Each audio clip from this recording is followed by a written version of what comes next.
अस्सलाम वालेकुम dear students, my name is Tabassum और आज हम मैथ शॉर्ट ट्रिक्स की एक सीरीज़ स्टार्ट करने जा रहे हैं जिसके अंदर हम नेस्ट पीआस जीके यूईटी जैसी यूनिवर्सिटीज़ के एमसीक्यू सॉल्व करेंगे और इनके ट्रिक्स सीखेंगे किस तरह आप कम टाइम में ज़्यादा से ज़्यादा एमसीक्यू सॉल्व कर सकते हैं। और एक वीडियो में हम इसके ट्रिक्स सीखेंगे और सेकेंड वीडियो में हम इसके एमसीक्यू सॉल्व करेंगे। और आप देख रहे हैं मेरा YouTube channel Tabassum top study. Subscribe करना मत भूलिएगा, बेल आइकन को प्रेस कर लीजिएगा और ताकि हर आने वाली वीडियो आप तक पहुंचती रहे और आप अपना एंट्री टेस्ट बहुत अच्छे तरीके से उसमें अच्छे मार्क्स गेन कर सकें। चलें अब हम स्टार्ट करते हैं। स्टूडेंट्स, जो फर्स्ट चैप्टर है वो है हमारे पास नंबर सिस्टम है। और देखें, ये टेबल ऑफ सेट्स आपने याद कर लेना है। जो बुक के ऊपर थ्योरी लिखी गई है और प्रॉपर्टीज़ हैं वो भी आपने याद करके जानी है। फर्स्ट चैप्टर में से प्रॉपर्टीज़ एज इट इज़ पूछ ली जाती हैं यूनिवर्सिटीज़ में।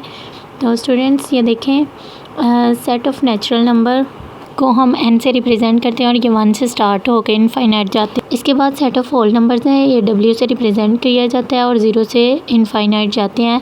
उसके बाद सेट ऑफ इंटीजर z से रिप्रेजेंट होता है और 0 से इनफाइनाइट जाते हैं। अब ये सेट ऑफ इंटीजर्स दो तरह के होते हैं, पॉजिटिव भी और नेगेटिव भी। 1 से पॉजिटिव स्टार्ट होते हैं और -1 से नेगेटिव इंटीजर्स होते हैं। ऑड नंबर जो हैं वो हमने पढ़े हुए हैं, आपको पता है 1, 3, 5 ये ऑड नंबर होते हैं। और जो इवन नंबर हैं वो भी 0, 2, 4। सेकेंड ईयर के स्टूडेंट हैं, आपको ये पता है। और प्राइम नंबर जो हैं वो 2, 3, 5, 7, 11 ये भी आप जानते हैं। इरेशनल और रैशनल नंबर्स की प्रॉपर्टीज़ इंशाल्लाह आगे हम पढ़ेंगे, इसके शॉर्ट ट्रिक्स में आपको बताऊंगी। और सेट ऑफ रियल नंबर्स जो हैं वो रैशनल और इरेशनल का यूनियन जो है वो दोनों होते हैं, ठीक है। और ये आपने याद कर लेना है। स्टूडेंट्स, इसके बाद आ जाता है decimal representation of rational and irrational numbers. इसके अंदर टर्मिनेटिंग डेसिमल, ये स्टूडेंट्स आपने टेबल बहुत ज़्यादा इंपॉर्टेंट है, ये आपने याद कर लेना है। इसमें से एमसीक्यूज़ आ जाते हैं। A decimal having finite number of digits in its decimal part, जिसका हमें जिसके डेसिमल के बाद फाइनाइट नंबर्स हों, मतलब हम कैलकुलेटर पे भी सॉल्व करें तो उसका आंसर जो है फाइनाइट आ जाए, तो वो टर्मिनेटिंग डेसिमल्स है। लेकिन अगर वो फाइनाइट मतलब इनफाइनाइट चलते ही जाएं, हमें उनका कोई एंड पता ना हो, तो वो नॉन टर्मिनेटिंग डेसिमल्स होते हैं, ठीक है। और जो टर्मिनेटिंग डेसिमल है वो सेट है रैशनल नंबर का, और जो नॉन टर्मिनेटिंग डेसिमल्स हैं वो सेट है इरेशनल नंबर का, ठीक है। इसके बाद रिक्वायरिंग डेसिमल्स और पीरियोडिक डेसिमल, इसको पीरियोडिक डेसिमल भी कहते हैं, और ये सेट है रैशनल नंबर का। अ डेसिमल इन विच 1 और मोर डिजिट्स रिपीट इनडेफिनेटली, मतलब इसके अंदर जो है वो इनफाइनाइट तक डिजिट्स जाते हैं, नंबर रिपीट होते जाते हैं। लेकिन इसकी जो है डेसिमल के बाद जो एक नंबर है वो बार बार रिपीट होगा। जैसे 3.13 है तो वो बाद में रिपीट होता जा रहा है 13, 13, 13, तो मतलब इनफाइनाइट तक ये रिपीट होते जाते हैं।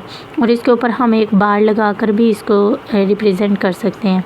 इसके बाद इरेशनल नंबर और non terminating and non requiring numbers, वो इरेशनल नंबर होते हैं, ठीक है। और rational number terminating requiring numbers जो होते हैं वो रैशनल नंबर होते हैं।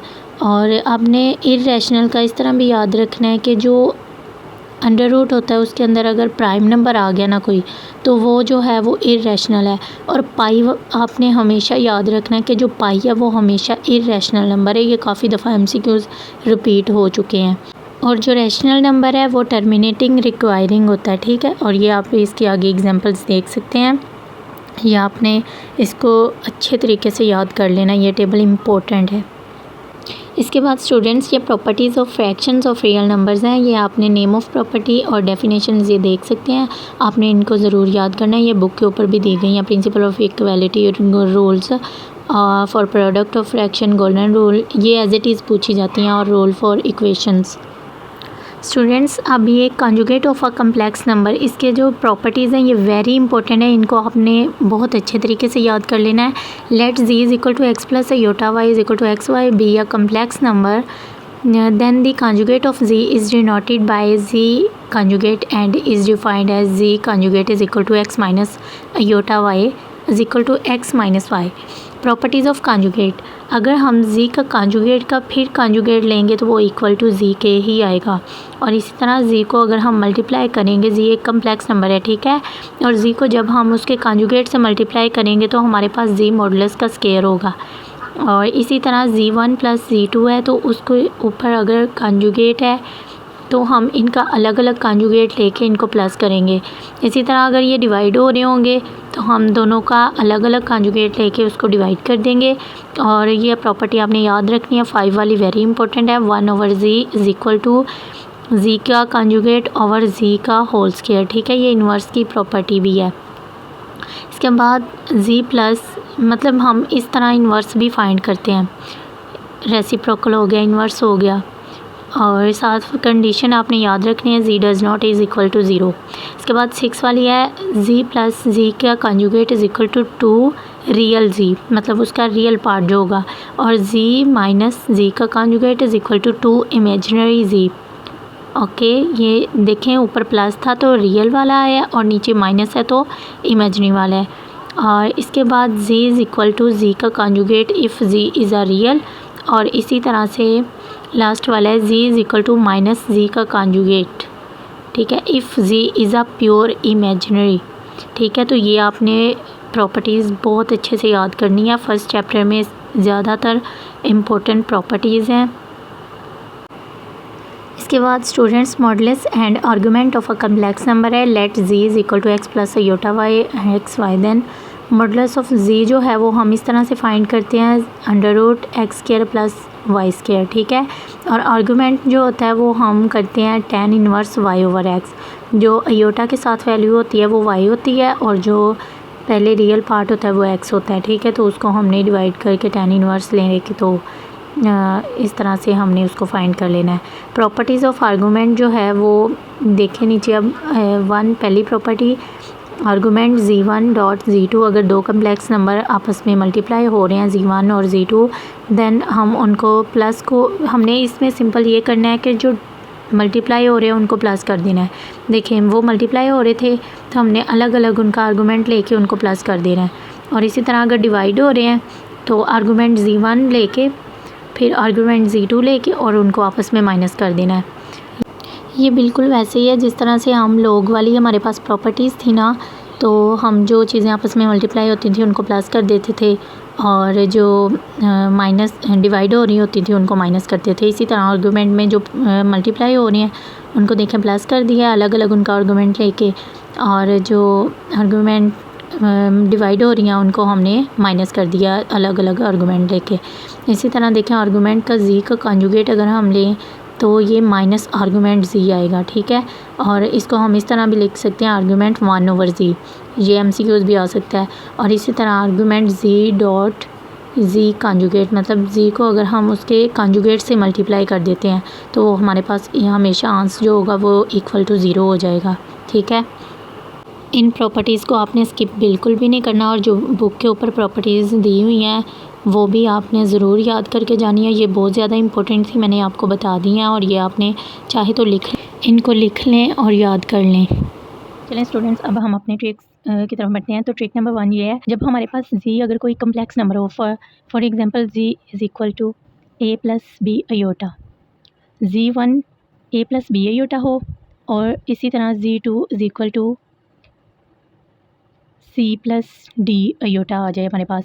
तो इस तरह जब हमारे पास z1/z2 इस तरह डिवाइड हो रहे हों तो उसका सिंपल ट्रिक ये है कि आपने z1 बिल्कुल इसी तरह लिख देना है, और जो z2 है उसको इधर कॉन्जुगेट लेके z2 का फिर इधर लिख देना है, और इसी तरह z2 जो नीचे है इसका हमने मॉडुलस लेके उसका स्क्वायर कर देना है। और आपको पता है मॉडुलस जब हम लेते हैं तो उसके लिए हम करते हैं a² प्लस b², और जब हम इसका स्क्वायर लेंगे तो ये स्क्वायर इसके साथ कट हो गया तो पीछे हमारे पास रह गया सिर्फ a² प्लस b²। तो स्टूडेंट्स फर्स्ट ट्रिक हमारा ये था। इसके साथ ये देखिए अब आगे एग्जांपल दी हुई है, 2 - 7 आयोटा ये हमारे पास z1 है, और 4 + 5 आयोटा ये हमारे पास z2 कम्प्लेक्स नंबर है, ठीक है। और इसको हमने इसी तरह इसी ट्रिक के तहत किया है। 2 - 7 आयोटा ये देखें ये वैसे ही लिख दिया, और ये जो नीचे वाला है इसको 4 + 5 आयोटा को हमने इसका कॉन्जुगेट लेंगे, 4 + 5 आयोटा आयोटा वाली वैल्यू के साथ हमने साइन चेंज करना है, तो इसका कॉन्जुगेट आ जाएगा, उसको फिर हमने आगे लिख दिया। ये देखें ऊपर जैसे z1 का हमने क्या किया था, कॉन्जुगेट लेके z2 के ऊपर कॉन्जुगेट लेके z1 के साथ उसको मल्टीप्लाई कर दिया था। ये देखिए यहाँ पे हमने z1 वैसे लिखा है, और फिर नीचे वाले को साथ कॉन्जुगेट लेके मल्टीप्लाई, और नीचे देखें वही हमने मॉडुलस का स्क्वायर करना था, तो ये मॉडुलस लिया उसका स्क्वायर किया। और इसको हम सॉल्व कर लेते हैं, और इसको आपस में मल्टीप्लाई करके और सॉल्व करके हमारे पास ये इसका आंसर आ जाएगा। और ये स्टूडेंट्स आपको समझते हुए थोड़ी अजीब चीज़ें लगेंगी, लेकिन ये बहुत ईजी है। एक बार आप प्रैक्टिस करेंगे तो टेस्ट में आप विद इन सेकेंड इनको कर लेंगे। अब जो सेकंड ट्रिक है हमारे पास वो रेसिप्रोकल और मल्टीप्लिकेटिव इन्वर्स के हवाले से है। देखिए स्टूडेंट्स, पेपर टेस्ट में अगर रेसिप्रोकल आ जाए या मल्टीप्लिकेटिव इन्वर्स आ जाए तो उसके लिए आप यही वाला ट्रिक यूज़ करेंगे। देखिए जी इन्वर्स है इज इक्वल टू, इसका आपने क्या करना है, जी एक कम्प्लेक्स नंबर है, उसका उन्होंने इन्वर्स पूछा होगा, आपने जी का कंजुगेट लेना है और नीचे जी का मॉडुलस का स्क्वायर ले लेना है।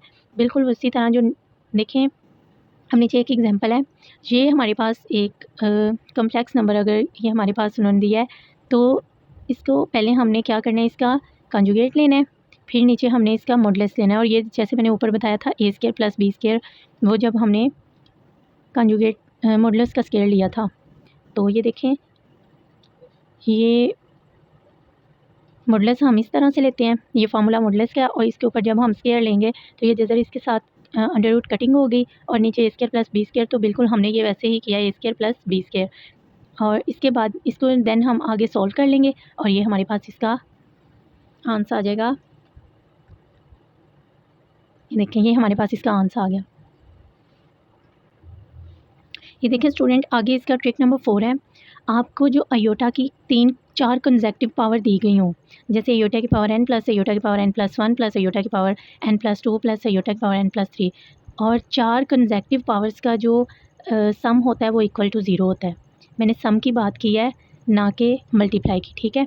तो इस 4 कंसेक्टिव पावर हो, जैसे इधर होता है अयोटा की पावर 1, अयोटा की पावर 2, अयोटा की पावर 3, अयोटा की पावर 4, मतलब 4 जो नंबर है वो सीक्वेंस वाइज चलते जाएँ, तो उनका जो सम होगा वो 0 होगा, हमेशा सम इक्वल टू 0 होगा। जैसे अब नीचे एग्जांपल देखें, अयोटा की पावर -100, चाहे ये माइनस में ऊपर पावर हो चाहे प्लस में हो, और कंसेक्टिव पावर्स होनी चाहिए, और तो ये इनका सम जो है वो इक्वल टू 0 होगा। जैसे अयोटा की पावर -100 प्लस अयोटा की पावर -101 प्लस अयोटा की पावर -102 प्लस अयोटा की पावर -103। देखें यहाँ पे 100 था, यहाँ पे 1, फिर 2, फिर 3, मतलब ये कंसेक्टिव पावर है तो 4 है और इनका सम क्या होगा, 0 होगा। अब ये कुछ इंपॉर्टेंट इन्फॉर्मेशन है, जैसे ये पाई जो है इसको आपने हमेशा याद रखना है, ये काफ़ी MCQs आए हुए हैं मुख्तलिफ यूनिवर्सिटीज़ में। पाई इज़ एन इरेशनल नंबर, जो पाई है वो इरेशनल नंबर है, और 2 is only even prime number, जो 2 है वो सिर्फ 2 है, ऐसा वर्ड है जो सिर्फ only prime even prime number है, ठीक है। और इसके बाद ये ऑर्डर आपने हमेशा याद रखना है, मतलब इसके बाद ये आपने हमेशा याद रखना है, ये बुक के ऊपर भी है, और इसकी जो थ्योरी है चैप्टर नंबर 1 की, वो आपने बुक से रेडी करनी है, ठीक है, और उसको बुक को रीड ज़रूर करना है। अब इसको आपने इस तरह से याद रखना है, नवाज़ क्यों रुसी। इसके बाद स्टूडेंट्स आपने ये याद रखना है, ठीक है, और इसके बाद ये आपने याद रखना है QRC is called a field, और मॉडुलस हम इस तरह से लेते हैं, जैसे मैंने पीछे भी बताया है, a square plus b square, every real number is self conjugate. अब देखिए कोई भी रियल नंबर आ जाए तो उसका जो कॉन्जुगेट है वो वही नंबर होगा, ठीक है। जैसे अब 2 आ गया, 3 आ गया, 4 आ गया, तो ये अपने कॉन्जुगेट खुद ही हैं और इनके साथ साइन चेंज नहीं होता रियल नंबर्स के साथ। Order of axioms to do not hold in set of complex number, ठीक है। और इसके बाद आपने ये देखें 1 plus iota over 1 minus iota, यहाँ पे ये वैल्यू हो तो देखें इसके ऊपर आपने देखना, ऊपर जो चीज़ यहाँ पे होगी ना वो इसका आंसर होगी। देखें अगर यहाँ पे प्लस अयोटा है तो इसका आंसर प्लस अयोटा होगा, और ये सारी वैल्यूज़ इक्वल टू होती है प्लस अयोटा के। इसको आप सॉल्व करके अगर निकालें तो भी आंसर अयोटा ही आएगा। देखें अब 1 माइनस अयोटा और 1 प्लस अयोटा, ठीक है। अब ऊपर 1 माइनस अयोटा है, नीचे 1 प्लस अयोटा है, और उधर क्या था 1 प्लस अयोटा था ऊपर और नीचे 1 माइनस अयोटा। तो ये याद रखें जो इस ऊपर यहाँ पे होगी ना वो इसका आंसर होगा माइनस अयोटा, ठीक है। तो इस तरह ये बच्चे अक्सर मिक्स गलती कर लेते हैं, मिक्स हो जाता है, लेकिन आपने जो ऊपर यहाँ पे चीज़ होगी वो इसका आंसर होगी, ये याद रखना है। आगे ये कार्टेशियन कोऑर्डिनेट्स जो होते हैं वो XY होते हैं, तो इसको फाइंड इस तरह से करते हैं, x is equal to r cos theta और y is equal to r sin theta. इसके बाद पोलर कोऑर्डिनेट्स r और थीटा होते हैं, और इसको हम इस तरह फाइंड करते हैं, r is equal to under root x square plus y square और theta is equal to tan inverse y over x, ठीक है। आगे है जी r cos plus iota sine is a polar form. ये अक्सर MCQs में भी पूछ ली जाती है, और ये याद रखिएगा पहले cos थीटा आता है प्लस और अयोटा हमेशा साइन थीटा के साथ होता है, ठीक है। वो आपसे इस तरह भी पूछ सकते हैं, मतलब साइन को इधर लिखा होगा अयोटा cos थीटा, तो वो गलत हो जाएगी, वो पोलर फॉर्म नहीं होगी, आपने पोलर फॉर्म की ये फॉर्म याद रखनी है।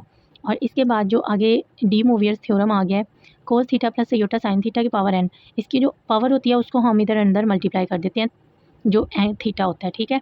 तो देखें cos n theta plus iota sine theta, ये डी मोवियर्स थ्योरम था।